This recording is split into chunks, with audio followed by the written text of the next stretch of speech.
right, good morning and welcome back to Wake Up Auburn.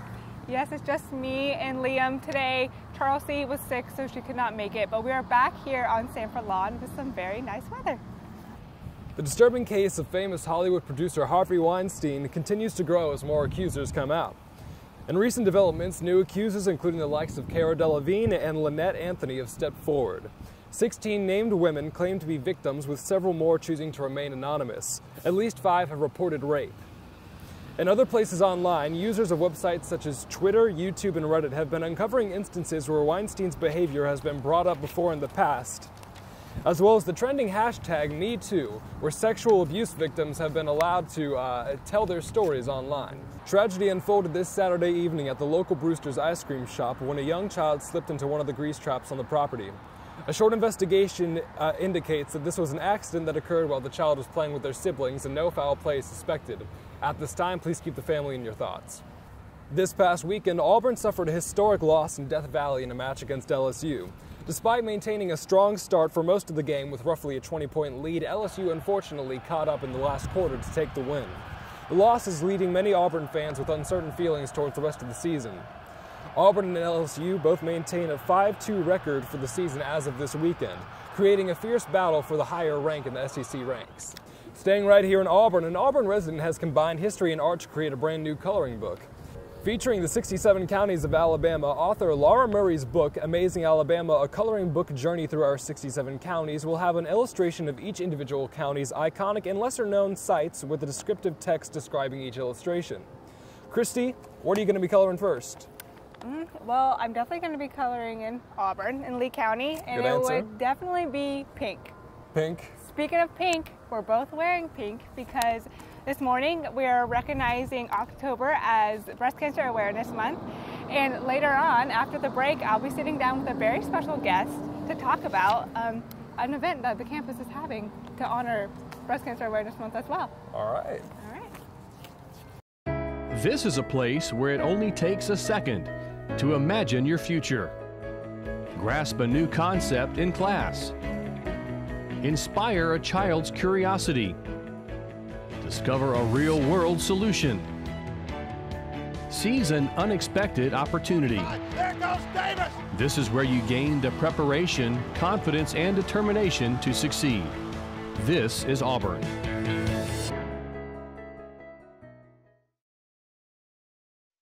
So, I'm kind of new here, but I've noticed a trend. My human does this funny thing where she goes around and gets all my toys, and then she hides them in that basket by the door. It's like, hello, that's where you put it last time. You were the worst at hide and go seek.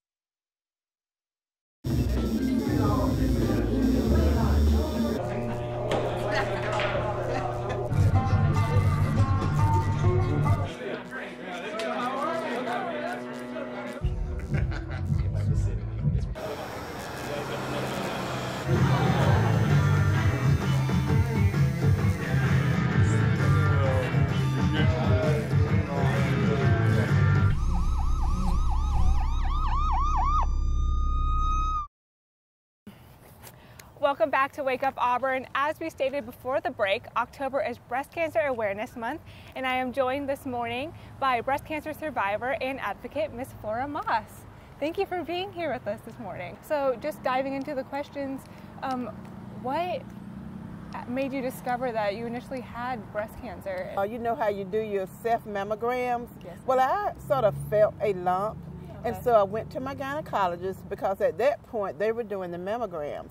And so I got a telephone call from him maybe like 3 or 4 days later, and he told me, he says that he needed me to come back into the office and go to see a surgeon. And when he told me that, I knew it didn't sound good. So I was like, oh my God, you know.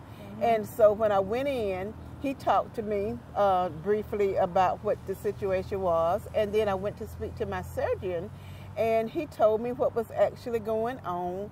And so that was basically how I found it and how I knew exactly what I had. He even gave me my prognosis after, because they had done all the previous biopsies and all that stuff. Right. So they gave me my prognosis, and that was very disturbing. So of course I was just devastated at that point. Yes. But it all got better. Did you have any outlets that you relied on while going through treatment? I know it's very important to be physically strong when you're going through the toughest battle that you've faced. Well, my outlet was my faith, and my main thing was that I come out as a survivor. So you will be speaking at the All In, All Pink event this later this month, actually, on campus. Yes, actually it's October the 27th. They're going to have a lot of different events. It's going to be sort of like a small health fair. Okay. And it's going to be on the grounds near the Student Center. Well, thank you so much for joining us this morning. It's been a pleasure to have you on our show. Thank you so much. Well, if you would like to meet Miss Flora Moss in person, you can see her at the All In, All Pink event October 27th on the Student Center Green Space from 11 to 1 p.m. We'll be right back.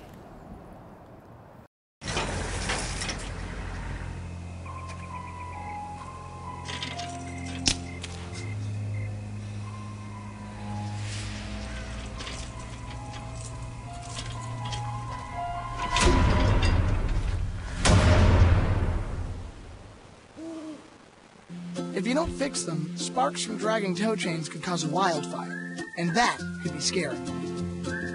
Hi, Smokey. Only you can prevent wildfires.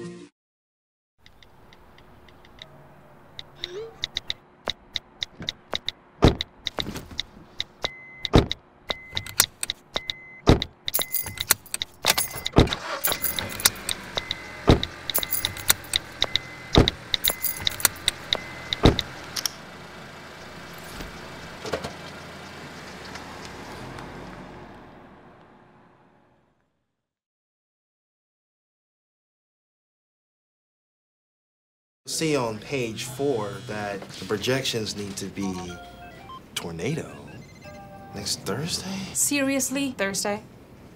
Can't do that. This is really inconvenient. I have yoga that day. I have no time for this. So. I can't do Thursday, but I can do Friday.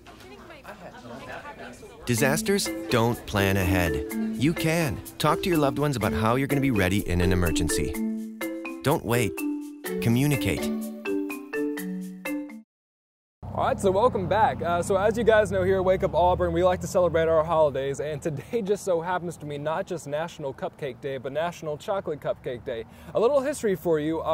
The cupcakes can be traced back to 1796, when it was first referred to in a recipe book as a cake to be baked in small cups. So, fun facts. You never know. Better make a trip down to Gigi's Cupcakes after this. Yes, absolutely. Hey y'all, today we are in downtown Auburn at Cakeitecture with the owner, Miss Carrie, and it is for National Chocolate Cupcake Day. I don't know about y'all, but it smells amazing in here, and I'm so ready to dig in already. So this is your great-grandmother's recipe? This is my great-grandmother's chocolate cake recipe. It's one of those that's been passed down from generation to generation. We have that, her carrot cake, and her red velvet cake. Red velvet's my favorite, I must say. Oh God. Well, then you should try our orange velvet sometimes, because you don't make red things in this town. That is so true. War Eagle every day. War Eagle. And y'all were on Cake Wars last year. Tell us a little bit about that. We did do Cake Wars last year. The Food Network called us and invited us to come on the show, and we got to meet other competitors and still keep in contact with them, so it was really pretty great experience. That's awesome. I cannot even imagine being in such a competitive setting, but that is so cool that y'all went and represented Auburn and represented your business, and we're proud of you, I know. So how are we going to pipe these cupcakes today? I know I'm not an expert, but you are. Not that difficult of a thing if you know what you're doing. What we've done already is placed the vanilla and the chocolate icing down inside the bag. Okay. And so it makes it a lot easier. Once you get ready to swirl it up, you just make a nice dollop right in the middle to give yourself some support. And you come around and you build it right on up. And you finish it off with a nice little... That is so pretty. And then tell us about these AU symbols you have here. The AUs are made out of marshmallow fondant that we make here at the shop, and we have a 3D printer in-house. I graduated from the College of Architecture, let's just say a few years ago, and this is what I use my architecture degree for now. So we printed our own cookie cutters and our own fondant cutters, in different AU sizes so that we can make lots of different things. And anytime you buy these things from us, we give back to the General Scholarship Fund. Oh, that's awesome. Well, that is great to know, and I think they're adorable on any type of cupcake, honestly. And you can find Cakeitecture cookies downtown at Toomer's every day of the week that they're open. So slide on down there, get you a nice little treat. But I'm ready to dig in. Are you gonna eat one with me? I won't pass one up. All right, here we go. Oh, it smells so good. Mmm, that is delicious. That's a delicacy, y'all. That is definitely from straight her great-grandmother's kitchen and straight here in Auburn. Y'all come on down and visit anytime you can, and War Eagle. War Eagle. Welcome back to Wake Up Auburn. We have some great news coming out of Disney for dog lovers. You're going to be able to bring your dog to some of their hotels as of this Sunday. They open their doors to dogs, and for about $50 extra, you can actually bring your pet and they'll be greeted not just as your pooch, but they are a very special guest in these resorts. Disney isn't just allowing your dogs to stay as a plain old dog. Upon check-in, your poochie will get what's called Pluto's Welcome Kits, which includes a mat, bowls, and even a do not disturb sign, which signals that the pooch is in the room when the owners leave. Through a partnership with Best Friends Pet Care, the dogs can even enjoy pet daycare and pet services during your stay. So that sounds very luxurious. I love that. Yeah. I mean, like, you get to see other people's dogs when you're down at Disney. I mean, I like it. I like it a lot. I'm ready. Me too. I'm a huge dog lover. So. Same. Who isn't? Yes, definitely. So switching topics a little. Oh. Switching topics a little bit, we're going into the fashion world, and big news is coming from Coach Incorporated. So you may know them for handbags and shoes and other accessories. Yeah, definitely. Definitely, right? All right, so they are turning their name into Tapestry. According to Business Insider, the company is taking this step to help encompass all of their brands under one umbrella. This means Coach's other brands, Kate Spade and Stuart Weitzman, will also be affected by this name change. And this is a big news because the Coach brand itself is actually 76 years old. And they only bought Kate Spade and Stuart Weitzman recently in order to kind of grow their fan base and get revenue from those companies as they gain popularity. So I know you're very interested in this, but it's a big change coming up because the Coach brand has kind of established itself as being a very classy woman's brand, and Stuart Weitzman and Kate Spade are a little bit younger. And so to combine it all under one umbrella, it's morphing the brand more than just its name. Yeah. So definitely big news. All right, so as I'm sure you all know, it's October and Halloween is coming up. And so we kind of got to wondering, like, what's each favorite candy per state for Halloween? And so, like, this is, you know, you see this kind of thing, like, floating around all the time online where it's, like, favorite restaurant by state or favorite food by state. And so I did actually look this up, and there are a few of these graphs for, like, each state's favorite candy. And for the most part, you see stuff like Hershey's and Kit Kats, Twix. There's a lot of chocolate on there mainly, and occasionally you'll see stuff like Skittles or Twizzlers thrown in. Hawaii threw a real curveball with a 100 grand bar being listed as their favorite candy, which, like, that's not something you hear about too often. No. So I interviewed 10 people actually and got some fairly interesting results, surprisingly enough. Reese's was definitely the, like, favorite candy of the people I talked with. Moreover, Dots. I got at least 3 different people who said Dots were their favorite candies, and, like, I didn't even realize they still made those. Like, it's not something you hear about that often. So there's something for you to think about, I guess. Yeah. All right, Christy, so question is now, what's your favorite candy? I have to agree with the Reese's lovers. I'm a big chocolate peanut butter fan, and I like to just kind of tell myself it's healthy somehow, because, like, with Dots and gummy things, you can't justify that, but you know, like healthy fats, peanut butter, I don't know. It's good. I'm not complaining. Okay, and Liam, now toss it to a break. All right, we're going to commercial? Yeah. Okay. All right, guys, we're going to take it to commercial. We'll be back in just a second, so stay tuned. Fans, direct your attention to the flagpole for a special presentation.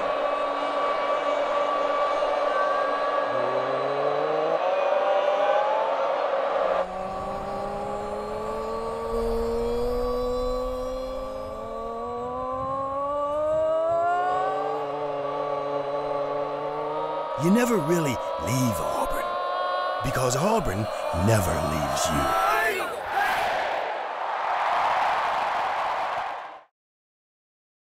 So, I just moved in with this family, and it's embarrassing. The little one, he likes to go outside and crawl around in the giant litter box. I don't know what he's doing. I mean, I was born and I knew how to use the litter box. Look at that. That's disgusting. Oh, poop already. You're making me nervous. Oh, okay, I can't look at this anymore. I really hope he grows out of this, for his sake.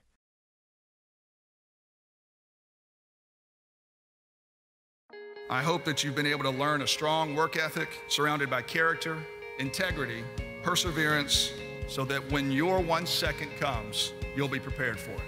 Chris Davis. 45, there goes Davis! Your 1 second, our 1 second is now. And our lives have been guided by the principles of one of the greatest academic institutions in the country, Auburn University.